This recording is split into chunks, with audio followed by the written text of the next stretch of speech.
This is the LEGO Star Wars Ultimate Collector Series Darth Vader's TIE Advanced. Given set number 10175 with 1,212 pieces, this set released for just $100 in 2006. Times were different for UCS and LEGO Star Wars. They did not have this weird, like, bottom tier of $200 for LEGO Star Wars UCS sets. They really experimented and went with some cheaper options, and this was one of them, which was awesome. Now, inflation adjusted, that's about $150, but thanks to appearances from Darth Vader in shows like Kenobi, the value of this set is in the $1,000+ range sealed in the box. It's absurd how much this thing costs now. Its box art depicts a Death Star, some explosions going on, some lasers, and of course the main model in the foreground. We've got the 2006 box art on the top right with that Darth Vader, a little bit of, I believe, Mustafar or a star, not exactly sure, and then just space behind it. Now, this set does not include a minifigure, and so the top of the box doesn't show the actual size version of that, which is one of the bad sides of some of these early LEGO Star Wars UCS sets, is they did not include, like, the character for the ship. Like, it would be cool to have Darth Vader to put at the front of this, but that's not included. Of course, you could add that yourself, but that's, you know, just something you don't get for your money in the original set. Obviously, times have changed, and if they were going to remake this in the future, it would definitely include Darth Vader. There's the dimensions of the thing, and they give you some information about the TIE Advanced on the back here. Let's unbox this classic set. All right, we got 2 tape seals. Let's dig into this puppy. Oh, it hurts. I paid so much for this. I think I paid like $800 or $900 for this, and unboxing expensive old sets just, ooh, sometimes. Oh, it's beautiful, and I ripped the top at the front of the box. Oh, I hate that so much. Anyway, you can see these bags have holes in them so the parts can breathe. I've made that joke in every video that I have bags like that, so hopefully you like it. Little separate bag. No numbered bags on this one, which is always a bummer on some of these old sets. Here's your single sticker sheet with our TIE Advanced on there, so that actually looks very good for 15 years old. The instruction manual also looking pretty spiffy here. Not a bend or fold in it. There's some classic old 2006 sets, so let's build this up and take a look at the finished model. Vader's TIE Fighter looks cool and all, but I feel like there's something else weirder to talk about first. The build experience for me on this one was a bit of a doozy. I had some trouble with it. It definitely hasn't aged particularly well, and part of that comes down to the extra pieces. That is not something I typically talk about in my reviews, but as you can tell, we have a weird assortment of extra pieces here. We have duplicate pieces, which usually aren't something you see as extra pieces. I mean, up to 3 studs. Usually you just get 1 extra piece of any given piece, and certainly pieces of this size are not common or really ever seen as extra pieces, and certainly this one. And this is the one that caught my eye the most, because I went through the instructions about a half dozen times trying to figure out where that piece is supposed to go, because that is not a typical extra piece. Looking at the back of the instruction manual, it does say you need 10 of them to complete the set, and the back pages aren't supposed to include extra pieces. They're literally extra. They're not included in the piece count or anything, so they wouldn't be listed here. But in this case, it is. I found a picture from 2006 from someone's review of the set, and they showed their extra pieces, and they had the exact same extra pieces that I have here, which gave me very nice peace of mind. But yeah, it was pretty crazy to have extra pieces like that in a set for LEGO Star Wars. Just not something you normally see, so I figured I had to mention it. Looking down at the display plaque first, it's a Sinar Fleet Systems TIE Advanced X1 prototype, given a class, size, speed, capacity, and weapons there, so a lot of information about this one. And then we got the blueprint picture of the TIE Advanced there, which looks really cool. Kind of an odd display plaque in the fact that they put it 1 stud above the bottom of the gray, so there's actually a little bit of gray showing instead of just having it completely cover that gray plate that's underneath. Not really sure why they did that. Odd design choice, but as it's built and sold to you, it's a little bit weird like that. And the plaque, the sticker, is actually placed over like a dozen 1x8 tile pieces, so that's not something you normally see nowadays. They'll usually give you 1 big plaque tile piece, but that one has, you know, a bunch of different pieces underneath it, so you're laying the sticker across like 10, 12 different pieces, which is definitely odd.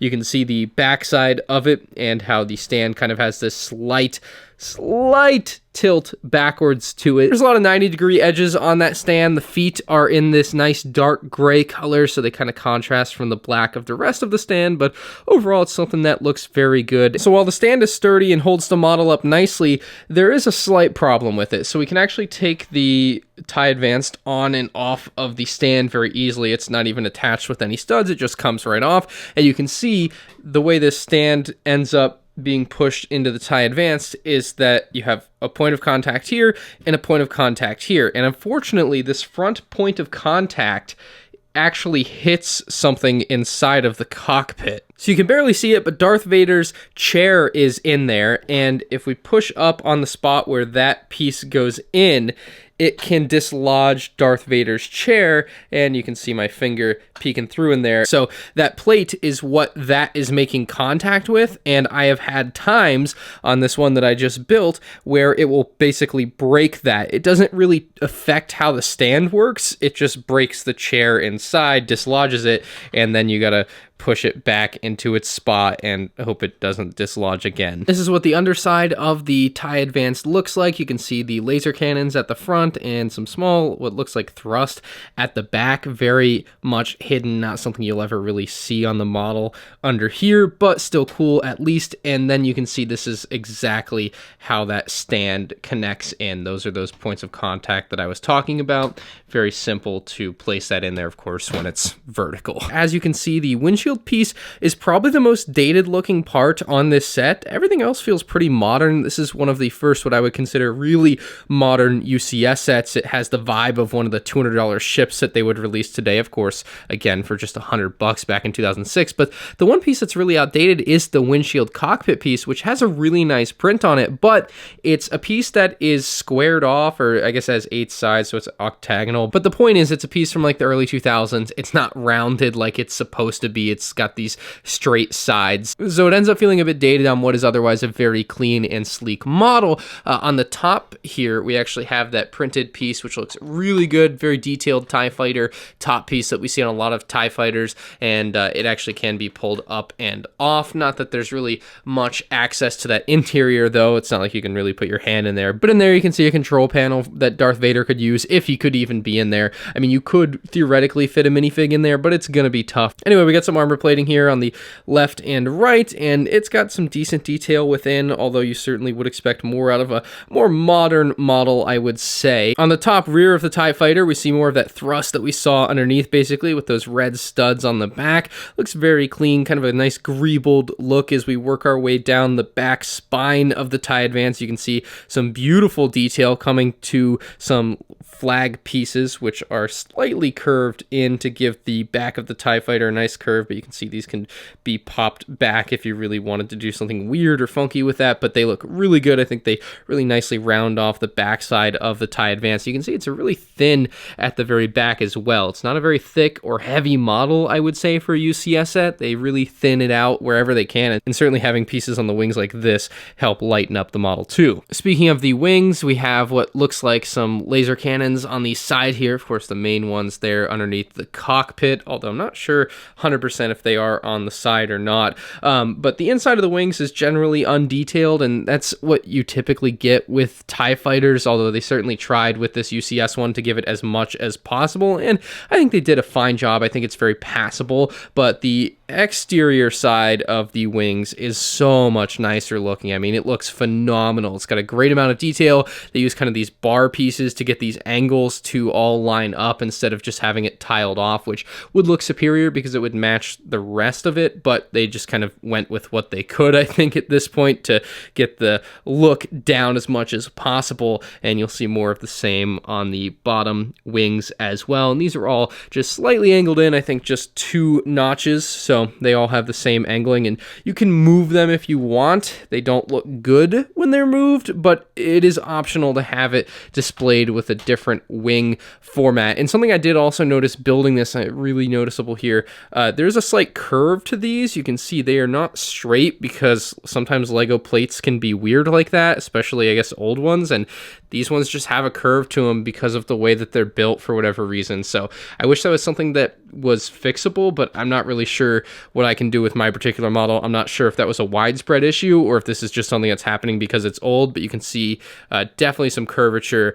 to this particular part of the wing, so not too big a fan of that. And to show that wing connection best I can, there's 3 Technic pieces at the back, one of them still attached to the wing there, and then one at the front. So keeping the wings on is just 4 total Technic pins. I feel like more would have been better in this case. The wings are a bit floppy, to be honest. They are not the strongest connection, not the weakest, but not the strongest. I think it does age well because it's not done in the old Lego Blue TIE Fighter format, but you know, it's still definitely got some pieces on it that, like I said, are starting to age. I'm giving it an 8 out of 10. It is not one that I would recommend going out of your way to buy unless you're a super hardcore collector. These things are super expensive now. I would just wait for Lego to remake one at this point. I would imagine it would happen within the next few years, but of course that sort of thing is hard to be sure on. I would just highly recommend being as patient as possible to get your hands on a potential future Darth Vader's TIE Fighter, because the price on this one is not coming down until that happens. So let me know what you guys think about the UCS Darth Vader's TIE Fighter in the comments section below, and you can check out more Lego Star Wars set reviews on the end screen now.